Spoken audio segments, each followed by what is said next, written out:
Hey you guys, how are you? So I'm here actually currently visiting my brother, which is very nice, and I'm very blessed to have family and all that. I'm very fortunate. Actually, I've been drinking his espresso,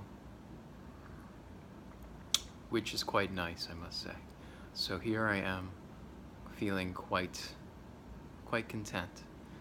And I wanted to get a video up. So recently I was driving down here and I was listening to an interview with a Jungian analyst. His name's Michael Conforti, if you want to look him up, Dr. Conforti. And I have been increasingly drawn to the psychoanalytic sort of model of looking at, psychopathology and trying to make sense of why people, you could say, are chronically anxious or chronically really fall into these patterns. Because I really do believe that we are prone, you could say, we are vulnerable to falling into automated sort of ways of being in the world. And I think I'm very sensitive to those patterns, right? And it's very mysterious and it's very interesting. So basically, I'm not a Jungian, but my passion is therapeutic relationship. And I think that as someone who might be inclined to that sort of temperamentally, you are naturally sensitive to patterns. Patterns as they reveal themselves to you. Patterns in nature, patterns in relationships, patterns in feelings in your own life, the ebb and flow of life, the dance of life, music. Really, you've got sort of the tension and the release of life, the catharsis of life, the beginning of a story, the end of a story. These are the kind of, like, you could say, themes, I think, that reveal themselves to the natural healers. And I don't know if that's the case for you, if you're also a 9 with that temperament. Let me know with a comment. Seriously, I'd love to know.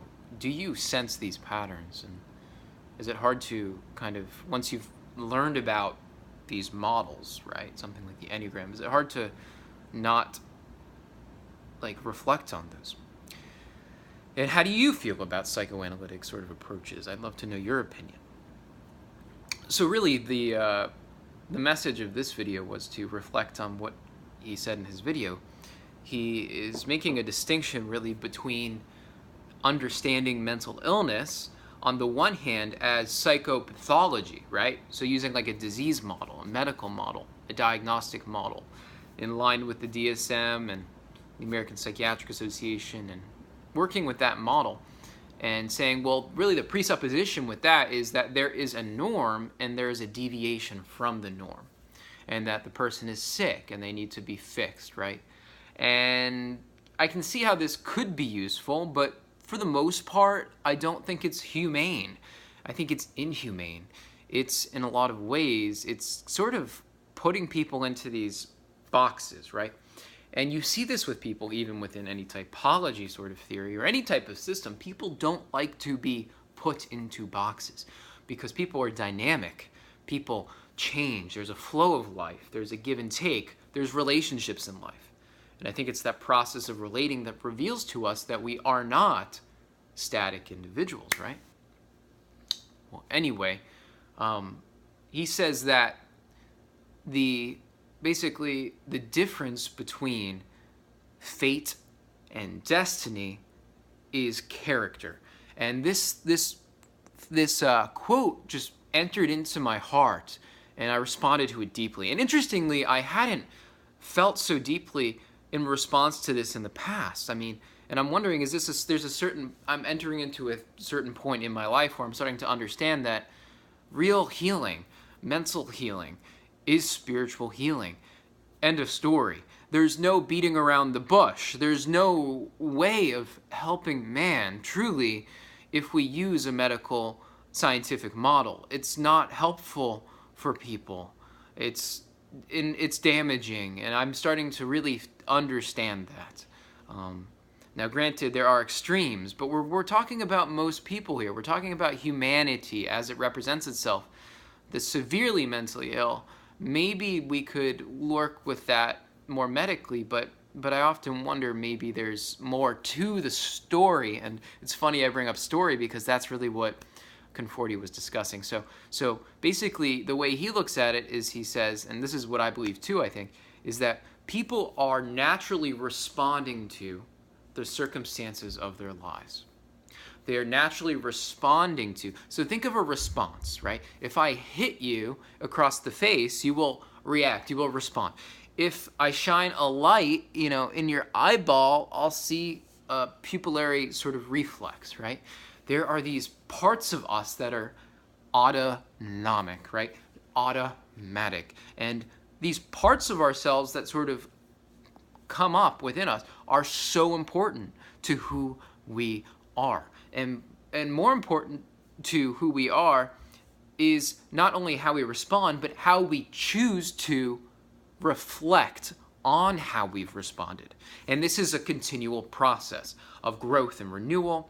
I think all really authentic religion calls you to reflect on your life, how you're living, to reorient your attention to God, to purity, to goodness, to changing the way you're living your life, to forgiveness, right? And what you're doing when you're engaging in reflection is you're building your character. And I loved what he said. He basically said that.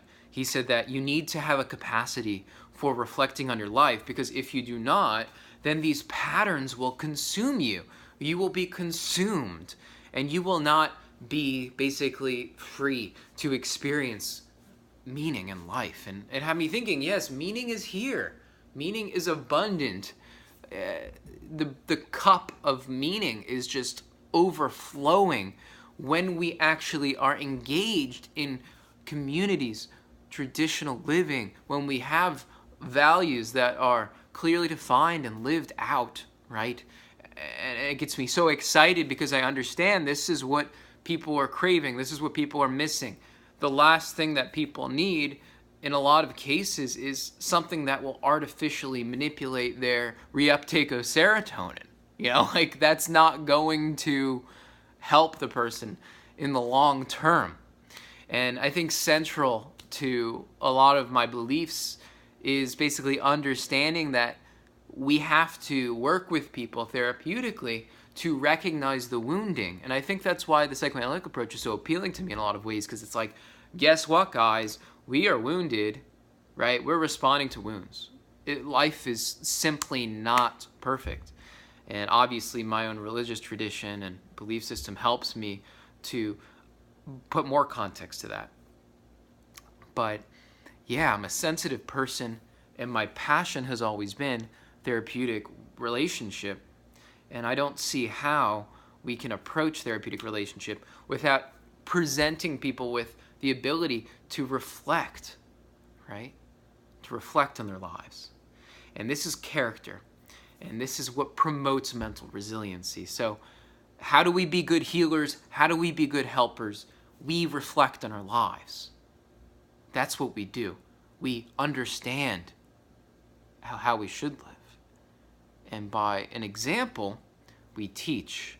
We rear families, we give to each other, we love each other, we treat each other with respect. And these sort of norms are inculcated within our spirit, our psyche, and they are passed on implicitly through the generations. Something like that. It's more of a passive process. And I think now that I'm kind of talking about it, healing is so passive and not always as active. Like the medical model is always about, let's defeat cancer, let's fix it, let's find a cure. But what we've forgotten is that the healers, the true healing has always come from a give and take, an ability to accept the circumstances you are in. It's not what the physician does in most cases. It's what the physician does not do that promotes authentic healing. And I love that. I love that approach because it speaks to, I think, vulnerability. It speaks to vulnerability. But yeah, kind of a long video, but I'm very passionate about this one this goes right into my heart. And what I'm saying, I think, is just, it's been well reflected on. And there's a lot of character sort of in this. So, quality character. So, yeah, let me know what you think. I hope you've enjoyed this rather long video. And if you have stayed, thank you for your time and attention. I hope that I can continue to bring you this kind of quality in my content. So, see you soon. Bye.